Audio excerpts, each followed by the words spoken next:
And welcome to First Strike here on VSiN. Dave Ross here at Circa. Beautiful Circa Sportsbook here in Las Vegas, Nevada. Going to be joined by Lou Finocchiaro, Matt on moments, Jordan Sherwood in Chicago, Dan Vreeland up there in Boston, and Reed Kuhn in Washington, D.C. as we break down this card featuring Sodiq Yusuff against Edson Jr. Barboza.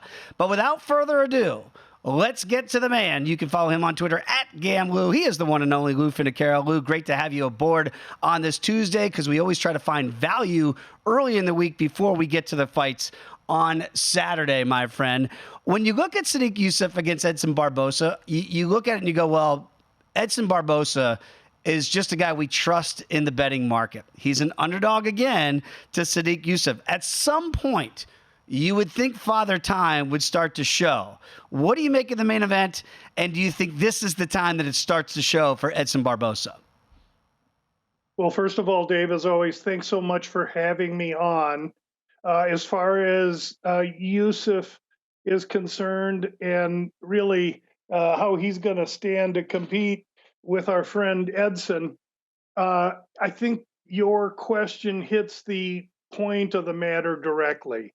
And that is, at 37 years old, Edson Barboza, who went through wars at 155 against bigger men, then made a transition to 45, has found great success there. But now at 37 years old, fighting younger, fresher, quicker, stronger, more violent and explosive warriors, when does that become counterproductive?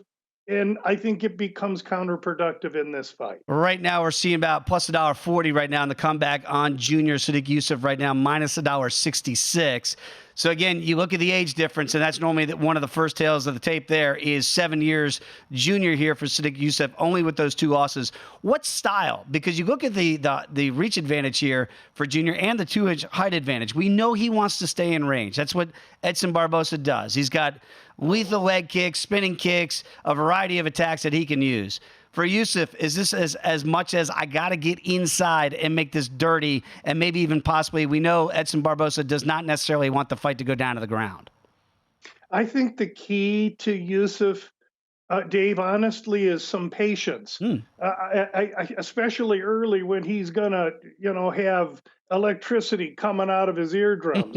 I think that's when he wants to stay the course and try and maybe back Barboza up and force the fight on him. But I think the key to Yusuff is that this is a 5-round fight. Let's take advantage of a 37-year-old warrior and at least make him tax himself a little bit. I would be very cautious if I was Yusuff early. You don't want to get reckless against a guy in Barboza that's as grizzled, as experienced, and as capable still at 37 years old. You can't disrespect the guy. So I think Yusuff, I think his plan has to be, let's make sure that this fight starts 3 and goes beyond, because that's when I think everything changes in Sodiq's favor. And there it is, and you nailed it right on the head there, the prop watch here for the total rounds. And at 3.5 rounds, if you believe the patience can be served here by the younger fighter and Sodiq Yusuff, you can get plus money right now over 3.5 rounds. Now, Barboza, you're right. Sometimes the older guys, they don't get paid by the minute. They want to get in and possibly do their damage. KO, TKO, or DQ for Edson's side is plus $1.90, which is not that off of what his right now plus $1.40 just to win the fight by any fashion. So if you have a correlated play here that if you like Yusuff, that you might lean towards that over at plus money at plus $1.25? Dave, that's how I think it goes, but I'm not willing to dilute a strong play on Yusuff, what I believe is a strong position on Yusuff, with a position I'm not so sure about on the total. So I won't get so strong as to make a correlation. I will say I do think this is Yusuff's fight, provided he gets Edson into that 3rd round and saps his energy a little bit, and then I think anything can happen. Love it. Again, the stronger play for you would just be on the side of the favorite here, which has not gotten out of hand here at $1.66. Very quickly, though, with that fight script, if people did want to get a little bit juicy at some plus money on a prop for the Yusuff side, you look at the sub price at 5-1, which feels like the bigger long shot. Via decision, where he could outpoint possibly Edson Barboza, plus 265. but almost the same price tag there for KO, TKO, or DQ, which I think in your eyes, if that happens, it happens late. Is there any on the prop side for the favorite that you would lean towards? Yeah, yes, I do believe that it's logical and plausible that in those championship rounds, Sadiq, with his explosiveness and quickness and youth, catches Barboza. I believe that. I tend to be a little more conservative, and rather than just TKO, KO, or KO, TKO, DQ is plus 250. Mm-hmm. I like it when they add sub in there. So at DraftKings, it's KO, submission, or DQ, meaning any inside the distance. That'll take it down from plus 250 a little bit, but that's where I would go on the Sadiq side if I was going to get cute. I tend to be a little more conservative and don't bet via submission or KO as much. Boy, if I had $1 for every time I've been burned by the right side, wrong method of victory. That's why inside the distance to lose point. Sometimes you're not going to get the same juice that you're going to get here at these plus prices at 250 or 265. Very astute observation. So look for those inside the distance props here. Maybe not on the favorite side here for Sodiq Yusuff. Let's go to the flyweight division here for the co-main event. And Jennifer Maia, two veterans out here and right now in certainly Viviane Araujo against Jennifer Maia. Both women now 35, 36. We got a lot of data points on both of these women. Araujo right now is the underdog at plus $1.24 we're seeing here for this 125-pound clash. What do you make of this? And again, for potentially 3 rounds in the co-main event, they tend to go the distance here, and then you got to take the scorecards into account potentially. How do you view this flyweight bout? I view this as a great stylistic matchup, basically between striker, a boxer, precision striker in Maya against forward plotting power strike and striker in Arujo. And I think that's how the fight's going to play out. I'm a little surprised at the line in this fight, to be quite honest. I handicap Maya to be quite a bit more than a minus 148 favorite. I don't handicap her to the extent that I think this fight ends in any kind of finish. I'm not going to get silly. But I like Maya. I like her a lot, and I like her via decision. All right, so Maya via decision, so you don't have to lay that $1.48, turn that into plus money there. That's where Lou's going to go here. It does feel like the propensity to go all 3, and that's why it's juiced 2.5, certainly to the over. You know, after last week, what we saw with the new Bobby Knuckles there and Bobby Green, King Green getting a shocking knockout. He was a huge underdog. Most of these fights we're seeing this week are much more evenly aligned, if you will, in the pricing market here. And that's also true with Adrian Yanez against Jonathan Martinez here. So Yanez, a small favorite in this one, but again, very closely aligned that we're seeing here on a Tuesday. What's your take on this fight here with Yanez right now, Lou? I'm seeing minus $1.08 and Martinez minus $1.12, so very, very close. Very, very close. Really awesome matchmaking. In Martinez, you got a guy that's won like 5 in a row. He tends to be very you can hardly get a word out of the guy. The guy's like silent Jonathan Martinez, but you can't take that for a lack of fighting acumen because the guy's a killer in there. Maybe a little more premeditated, a little more deliberate, very experienced. Yanez, on the other hand, just coming off a loss to Font. I think that plays heavily into Yanez's position here as he enters off the bounce. He's going to be, even though these guys are physically similar, Martinez is a lefty, but Yanez is going to be the more athletic, quicker, more deft striker. Perhaps Martinez, the more well-rounded athlete. I used Yanez in a parlay last week that failed because I was certain that Grant Dawson was going to just roll right through Bobby Green, and I didn't respect Bobby Green. And whenever a handicapper doesn't respect a fighter in the UFC, you get egg on your face like I did. So now I'm not into the bet into the Yanez side. And I think that maybe that's fortunate because the more I look at this fight, the more I see capability in Martinez. This is fight of the night and too close for me to call right now. Guilty as charged as well. I was with you on the Grant Dawson side. And again, you see some of those eye-popping numbers like we saw last week. You go, wow, what's the pathway? I don't think anybody saw that coming for Bobby Green to starch Grant Dawson the way he did. But I love the way you phrased that there. Respect in the betting market. And certainly there was not a lot there last week on the Bobby Green side. That is evident. And I'm with you. I think this Martinez-Giannis fight could be fight of the night possibilities here. When you look down the card, I wonder if there's any fights here on a Tuesday, Lou, that really grab your attention. One that grabs mine a little bit is the damage is back in there, and Darren Elkins against TJ Brown. Brown right now over a $2 betting favorite. You know, Darren Elkins is one of those guys, he just bleeds. I mean, even in the picture that Britton Hess and Rob Moreno have shown, that's Darren Elkins to a T. Is the damage going to do damage to TJ Brown here? And that's a picture of Elkins, and somebody just sneezed on him there. He hasn't been in a fight in that picture, folks. But Elkins is going to bleed. He's durable. He's tough. He's unrelenting. And he's got I think, opponent made for him. I've never been too impressed with Brown. Yeah, he's younger. Yeah, he's tough. He's had some success. But I think Elkins is live in this fight. I'll overlook his age. I like the durability, and I like Elkins probably in some kind of a decision, but don't put it past him to finish Brown. It's a little bit of a fade of Brown and a little bit of support of Darren Elkins. All right, got to check out the Bout Business podcast every Friday. Lou's going to have a very quick synopsis of the fights and give you those winners as he does each and every week. Lou, appreciate you as always. Give him a follow on X at Gamblu as well. When we come back, Jordan Sherwood joins the program. We're going to Chicago next here on First Strike.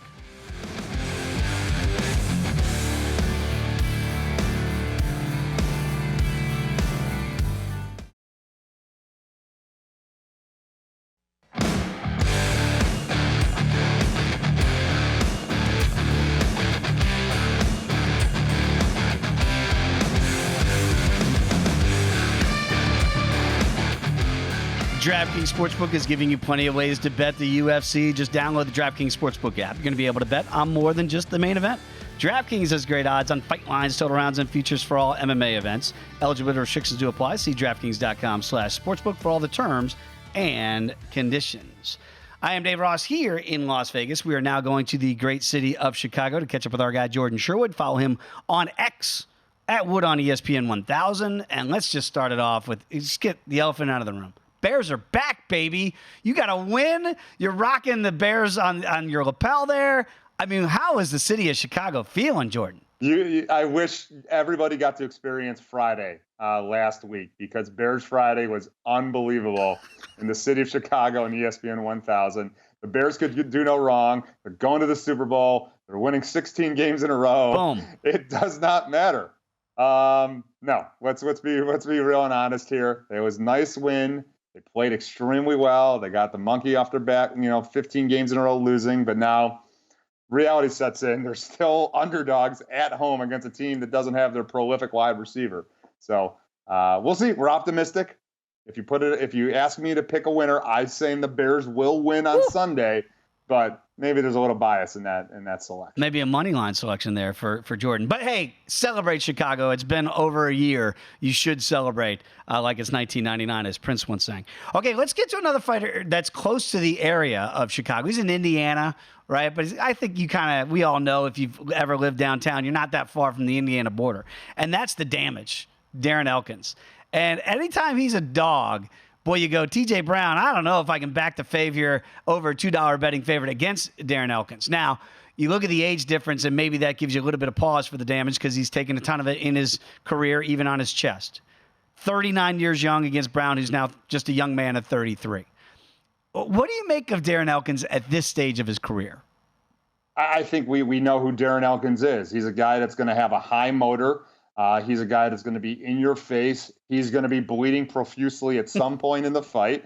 But if he could overwhelm you with the takedowns, maybe score a little bit in the stand-up, he's going to have success, and he's going to have an opportunity late to win fights, steal rounds, and win fights, and particularly, in this case, cash as a dog.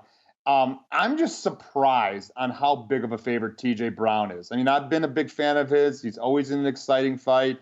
He's always hunting for finishes, but I don't think that he should be a $2, 215 favorite like I'm seeing in some books, or because, Darren Elkins, his relentlessness, and the fact we have seen TJ Brown succumb to takedowns. Even Bill Algeo, the last fight out, a guy that we know has a high motor, probably a little bit more length in the stand-up than Darren Elkins was able to be successful and get TJ Brown out of there in the second round. So for me, at the line that it's currently at, you have to take a hard look at Darren Elkins as a plus 170, 172 underdog.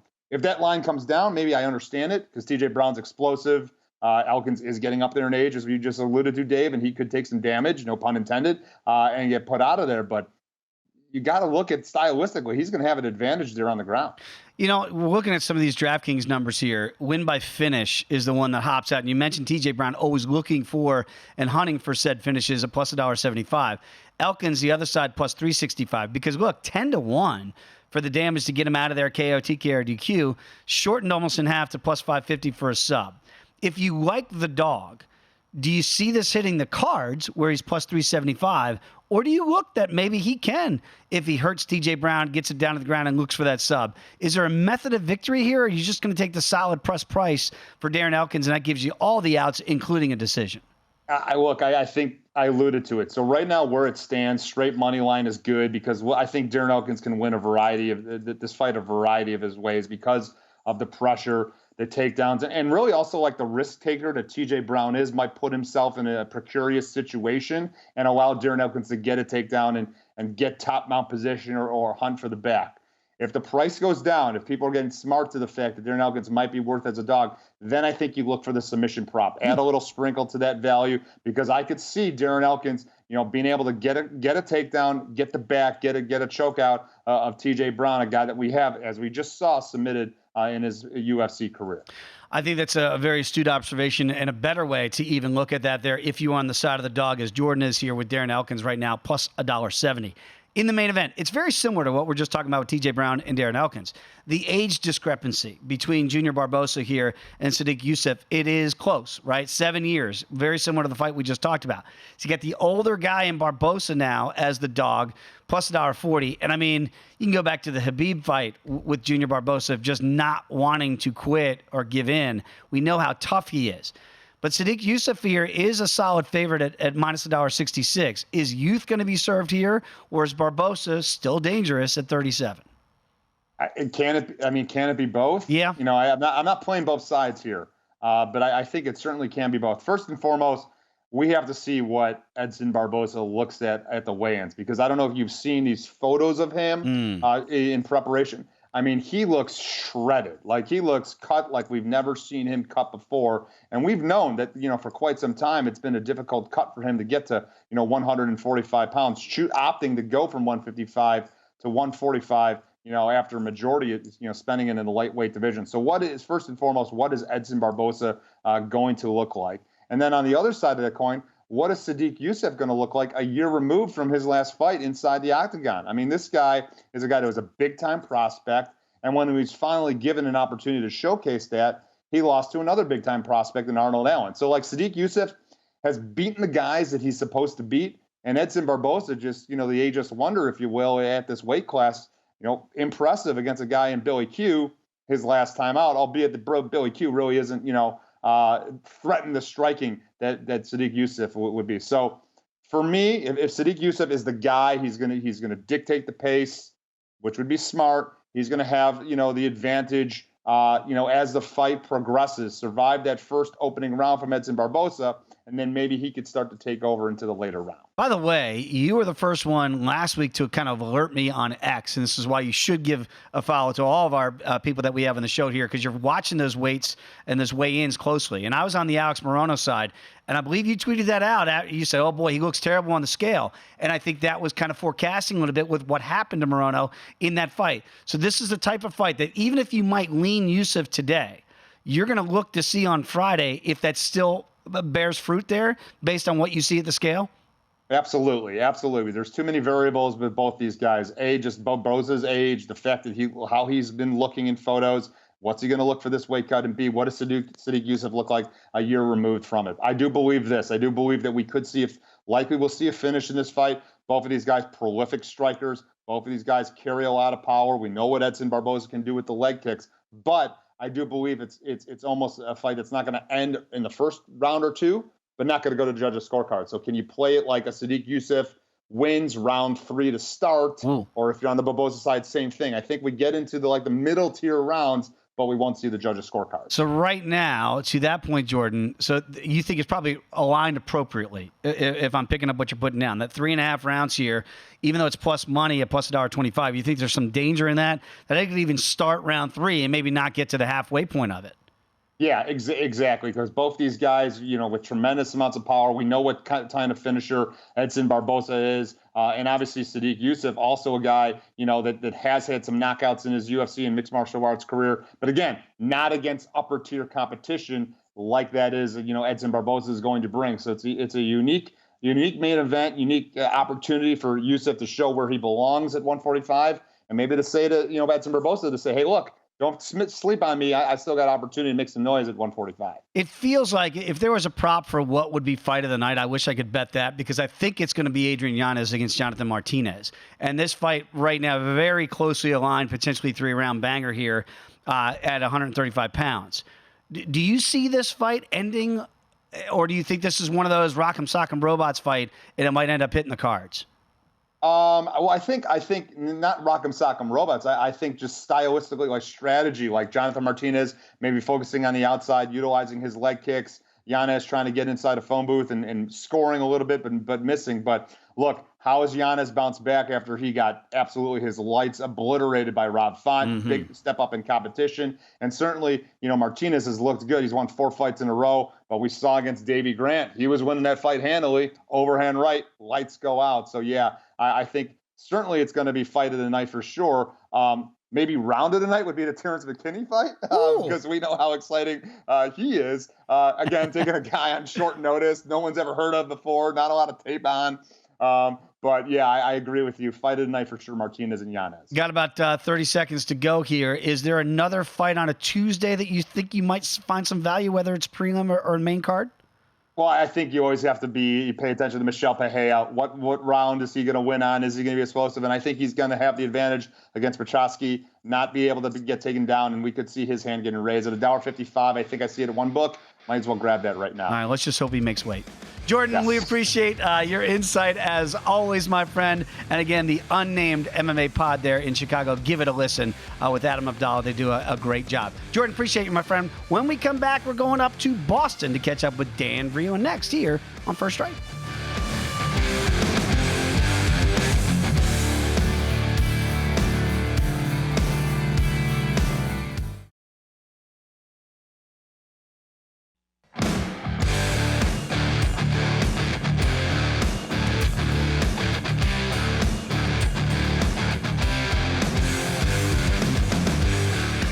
Start your morning with VSiN Daily Morning Bets. Josh Applebaum gives you every piece of info you need to be ready for betting the day's biggest games in just 15 minutes. He discusses line movements, injuries, and what you need to be looking at before you make those wagers. So make the VSiN Daily Morning Bets podcast part of your morning routine.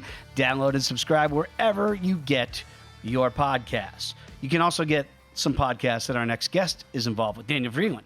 We know him as Gumby Vreeland on X. You can see him on Gambling Podcast, Cage Side Press, host of Top Turtle MMA, and SGPN MMA. The hardest working man in MMA is Dan Vreeland. Dan, great to have you back on, my friend. First and foremost, before we get to the fights that you liked, and I haven't been able to, be time permitting, what did you make of Bobby Green's knockout? Because I did not see that coming, a first-round starching of Grant Dawson. It felt like a jab got Grant Dawson out of there. I know he's not good with his hands, but were you surprised by the way this one went down?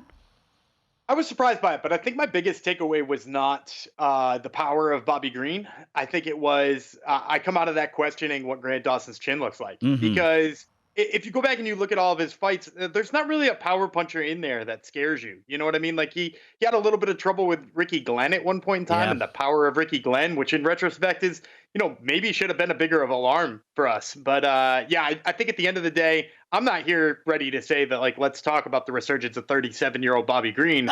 I'm ready to sit here and be like, maybe Grant Dawson isn't quite what we cooked him up to be. It certainly should not have been over a $5 betting favorite, as we saw at some places there. So good on the King. He moves on. But Grant Dawson, you're right. I think some more questions there than on the other side. Okay, when you look at this fight card here, Dan, I want to get the question we love to ask you. The fight you cannot wait to watch. I think I know what the answer is going to be there versus the fight you can't wait to bet. You can start either place, sir. Yeah, I mean, the fight that's most exciting to watch has got to be Jonathan Martinez versus Adrian Yanez. Just like two incredible strikers, guys who will stand toe to toe, razor close odds on the books. It's got everything that you want out of a fight that's at the apex, at the top. This is as exciting as it gets. So I'm excited for that one. My favorite one to bet, and some people are going to call me crazy on this one, I'm really excited to bet Darren Elkins is a massive underdog. And yes, it's the year of our Lord 2023, and I'm betting Darren Elkins. But the fact of the matter is like TJ Brown has had trouble with guys who can stuff his takedowns and force him to stand with him. And if Darren Elkins stuffs a couple of his takedowns, starts to wear him out, ain't nobody in the game with better cardio than Darren Elkins. That's a fact. The guy just keeps chugging along no matter what.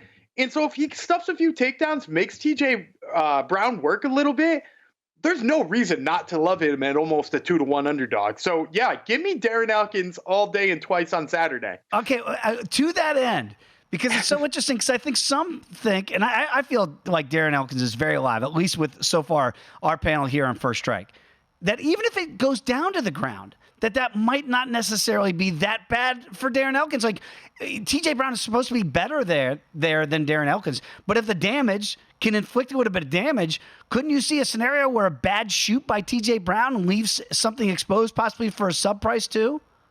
Yeah, we saw that with TJ Brown too, getting caught in the Jordan Griffin Marcella team. Like he wound up getting caught in a, he was in top half guard, almost side control, and he wound up getting submitted by Jordan Griffin.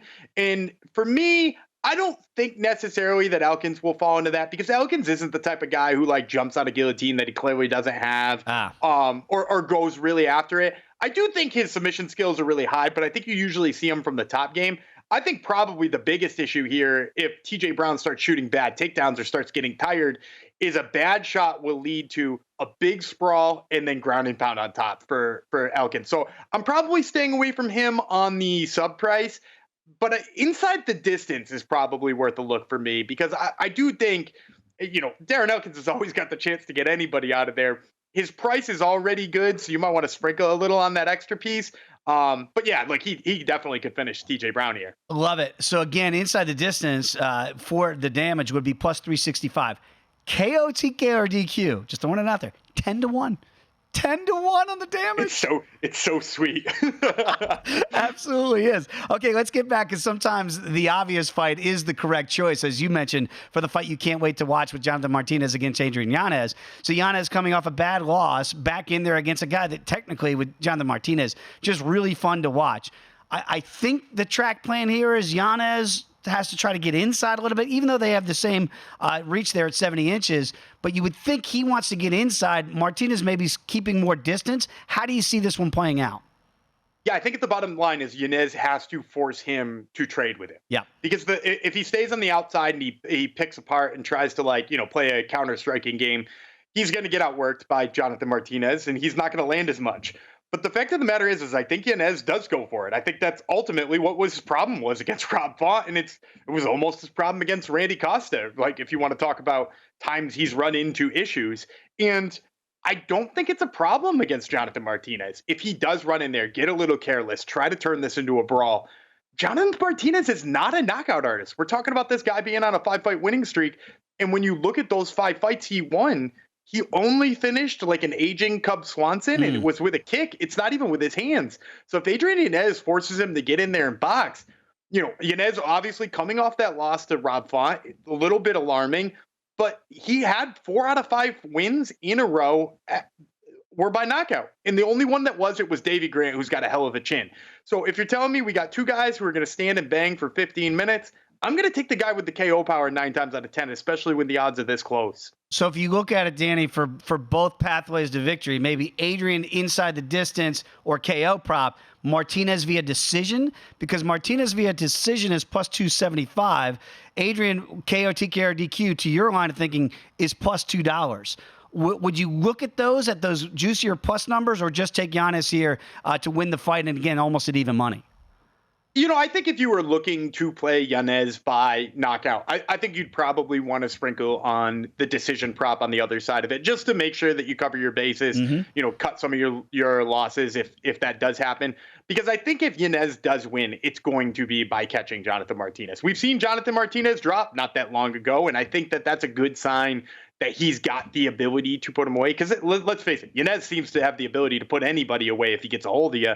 So, I think if you are going to play the KO prop side of it, for sure, definitely sprinkle on the other side of it. But I also just don't mind the price, being almost even money on Yanez in the first place. We've got a spider that's going to fight on this card, and no, it's not Anderson Silva, people, but it is Ashley Yoder. She's going to be back in there to begin this fight card against Emily Ducote, and she is a huge, huge underdog here, plus 285 on Yoder. Is there anything early on in this prelim card? Does that fight have any juice for you, or do you think this is the fave all the way, and there's a reason why she's almost a $4 betting favorite? I'm a little hesitant to lay that much juice on Emily Ducote, who's not looked good in her last 2 fights in the UFC. But I will say it makes sense that she's this big of a favorite because, first of all, huge layoff for Ashley Yoder. Massive concern for me. Second thing is Ducote beat a fighter like Ashley Yoder. In fact, one that just does what Ashley Yoder does slightly better in Jessica Penne. And she did it by stuffing the takedowns, forcing her to stand with her. And I've never really seen Ashley Yoder beat anybody who could force her to fight that kind of fight. So, I mean, she has to impose her ground game in order for her to have any value here.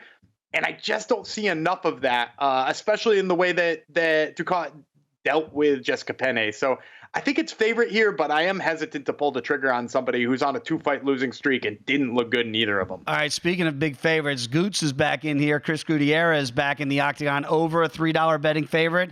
A guy that traditionally I like to back here, but again, at this price, is it too big a price tag for you? It's a little bit too big. I'm probably going to look for props come around fight time for, the best ways to make Gutierrez look a little bit better. I could see this one going the distance. Haile Alatang, not the easiest dude to get out of there. Mm-hmm. So I will say, I think he's just too fast. I think he puts too much volume on there. I like his all-around game. Alatang does have a little bit of wrestling, so that's also probably why he survives here. I could definitely see Gutierrez winning 2 out of 3 rounds and Alatang just kind of laying on him for 1. So yeah, I like Gutierrez here. The price, not great unless you're looking for props or, over-unders and things like that. Very quickly, let me get your thoughts on Cameron Simon back in there against Christian Rodriguez. Rodriguez minus $1.62 I'm seeing here right now. Simon, the comeback plus $1.36. Do we have a live dog scenario here? I'm not a big Cameron Simon fan. I think he's won a lot of fights, and he's kind of just not looked what I think everybody else is seeing. I'm not seeing. Even his fight on Contender Series, I didn't think he looked as good as people were talking about.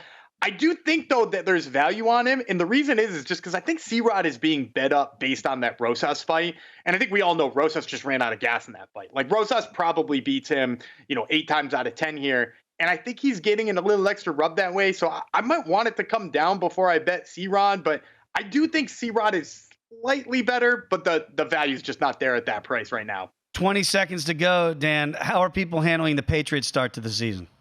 Oh, badly, very badly. But you'll notice the Troy Aikman picture up here. I'm handling the season okay, except for this last week. Yeah, I'm right there with you. Cowboy Nation. It was not pretty what we saw in San Francisco. Dan, appreciate you as always, my friend. Cash some tickets. We'll see you next week here on First Strike. Going to go to Washington, D.C. next to catch up with Reed Kuhn. Come on back. It is First Strike on VSiN.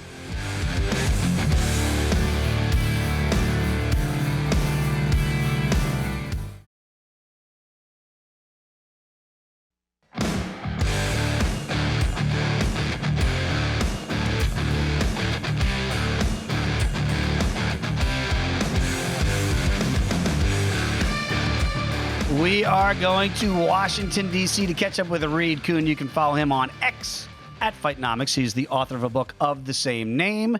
And Reed, I've been asking everybody, because obviously Jordan Sherwood comes to us from Chicago, and Bears fans are just so excited they got their first win in forever. How are the D.C. fan base doing there with the football team? First of all, with the ownership change, we're on a long leash. That team is going to get some free credits from us for a while, just because we're done with the Dan Snyder era. But eventually they do need to look a little tighter. So, we got to rebound from this. They've been up or down. They got a young quarterback. We'll see where it goes. I like the fact that you're preaching patience there for everybody in Washington, D.C. Just relax. At least you got a new owner, so things are looking up. The models certainly like a lot of what they're seeing, because we got a lot of veterans that are going to be in this card this weekend. Let's start off with the main event here with Sodiq Yusuff right now against Edson Barboza. And I know that Edson Barboza is somebody traditionally that I like to back as a favorite. Watched that fight in Chicago moons ago against Abid Nurmagomedov, where he just would not quit no matter how much damage he took that given night. What do you make of Edson now that at 37, though? The models, I'm going to guess, like the 30-year-old here in Sodiq Yusuff. Yeah, I do lean with the younger fighter here. But to your point, Edson Barboza, you know what you're getting with him. The guy offensively is just very impressive. He's got crazy striking arsenal, a lot of power. And he fights very long range, and he is going to have a range advantage in this fight. And offense is not something that declines with age the way defense does. With defense, you're worried about fast twitch and reaction speed, and eventually your just ability to take a punch. Those are what go downhill and affect you as an older fighter. I think he's getting close to that point. I mean, he's now pushing 38. So it's the defensive liability that makes me lean slightly towards the favorite here, but it's not a big lean. I don't expect the line to get out of control here. I think it's going to remain tight because I simply haven't seen a lot from Yusuff. He's also been gone for a while, about a year. And so I'm interested to see how he gets back in there, but he is the younger, fresher guy. He hasn't taken much damage. And so if he can survive on the feet, he's also got a little bit more of a ground game to exploit. So that's where it gets more into the chess match. But I'm definitely not going to go big on this main event because, to your point, I have a lot of respect for Barboza. As do I. But again, styles do make fights. And when you've got a guy like Yusuff right now, 4-inch reach disadvantage, and we know Edson wants to keep that space, I think you just hit on something there that maybe the track plan might not be to stand. It might be to try to take this fight down to the ground, and we know that's not where Barboza necessarily wants this fight to play out. Do you look at any of the props here for the Yusuff side if you have a small lean towards the favorite and say, okay, 3.5 is where this round prop sits at plus $1.25? Does he want to take this longer into the night against the older guy and try to wear him out? What do the models show there potentially for Yusuff as a favorite here to potentially find some plus money on the favorite side? If he's going to use the ground game as his primary advantage, then you do think that stretches the fight along, because it's not that Barboza is incompetent on the mat. He does have credentials as a grappler. He's just not effective as a wrestler. And so there's a difference between submissions and wrestling. And I think Sodiq would have an advantage there, but not necessarily one he can exploit very quickly for a submission. I don't see Barboza going down easy. So I do think if you're leaning with Yusuff, you're probably going to go the over. 3.5 is in the middle there. At least it's not 4.5, because you never know about a late finish if one of them is starting to get worn down. But I'm probably going to avoid that one. If I play Yusuff at all, it's going to be money line. I love the fact that sometimes the models, whether or not you have a lean towards a fighter, might say that at a certain price point, there's still not, the value is not there. And that's sometimes your models can extract that. I look at Chris Gutierrez as over a $3 betting favorite. I'm a big fan of his. I want to back him in this spot. Do the models show that he's still a value play even as over a $3 betting favorite? Yeah, in this case, they do. And I think it's the stand-up metrics that are diametrically opposed here. We've got Gutierrez with advantages in almost every single metric. He is definitely the harder hitter. He's a very hard hitter for bantamweight. He's also very accurate, and he has good defense. So he's technically sound while also offering more power threat. And Alatengui has worse defense, less offense, and not enough of a ground game to make me believe that he could play that wild card and get it to the ground and survive 3 rounds there. Alatengui only spends about 8% of his fight time controlling people on the mat. Gutierrez actually has above average takedown defense because I think as a good striker, he has to have good defense. He has to know how to keep the fight standing. So I do see this as more of a lopsided matchup, probably the most on this card in terms of backing a heavy favorite. So I'm not surprised that the steam was with him. Maybe a parlay builder there for Goots at right now $2.98. We have seen it north of $3 earlier in the week. Maybe the fight of the night. It feels like it's going to be Jonathan Martinez against Adrian Yanez, and this feels like we're going to get a banger here if this fight stays standing. What are the models showing you? Because I get the feeling that Martinez wants to be more on the outside, Yanez wants to be more on the inside here. How do the models break down this fight? Yeah, this is another banger, and also at bantamweight, also two very gifted strikers. And so statistically, they are very similar. I think Yanez has a little bit busier of a pace, but that comes at the trade-off of eating more punches.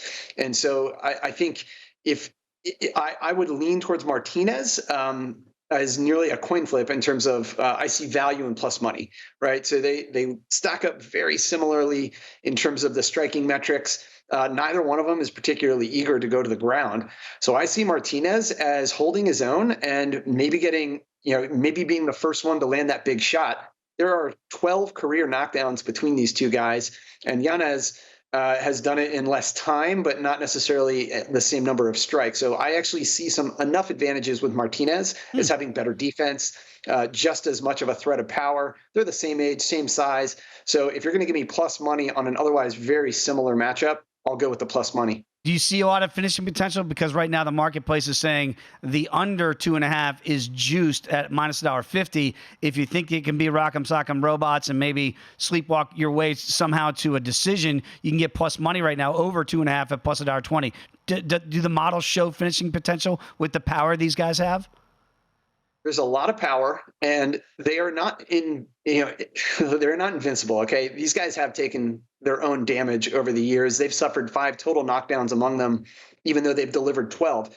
And with the inability to go to the ground, that's 15 minutes of slugfest between dangerous strikers. I think someone goes down in this fight. I'm just trying to bank on Martinez being the first one to deliver the big punch. So I would probably lean the under. I think I see more finishing potential here than if this were more of a mixed matchup with the ground game. Martinez right now, by the way, on the KO prop, KO, TK, or DQ is 3-1 if you do see some finishing potential there.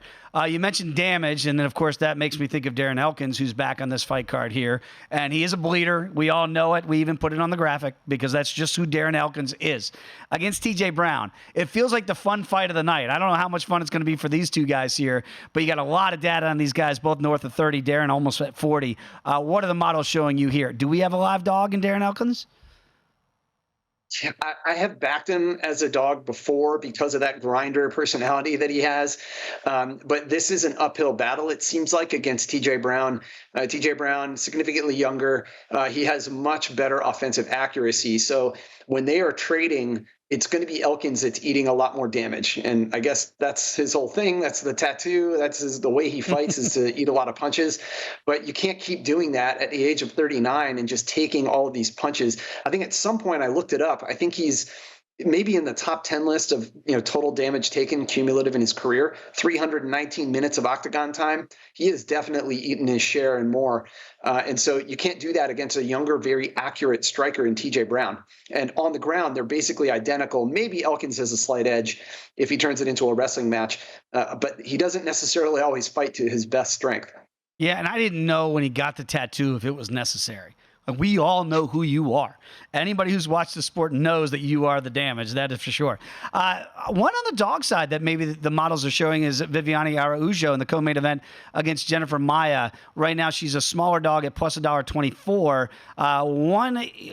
1 year older than Maia, but both these women right there basically looking at it in a mirror here. And she does have a 4-inch reach advantage here at 68 inches. What style of fight do we think we see here? Because we know Maia wants to stand and trade. We know Maia wants to stand and trade, except that Vivian is actually a more accurate striker by a long shot. She has superior accuracy, arguably more power because Maya has been in the cage a long time and yet has not recorded a single knockdown in her entire career in the UFC. So facing a reach differential with Vivian, I see enough on the stand-up to believe that Vivian can hold her own as a dog. And then also on the grappling side, she's more likely to take this to the ground. She has more experience there. She has good control, good solid metrics of ground grappling. And so that's both levels right there. I mean, I've got enough to warrant her on the feet. And if she gets into any trouble whatsoever, she has the ground game as a backup. So I do see some upset potential here. I don't think I'm going to get a ton of return in the price, but this is a dog that I'll play. Halloween is approaching and the bar is well stocked, Reed. We see that. Thank you for your expertise as always. Also want to thank Britton Hess and Rob Moreno for doing a great job putting this show together. Cash some tickets. We'll see you next week right here. It is First Strike on VSiN.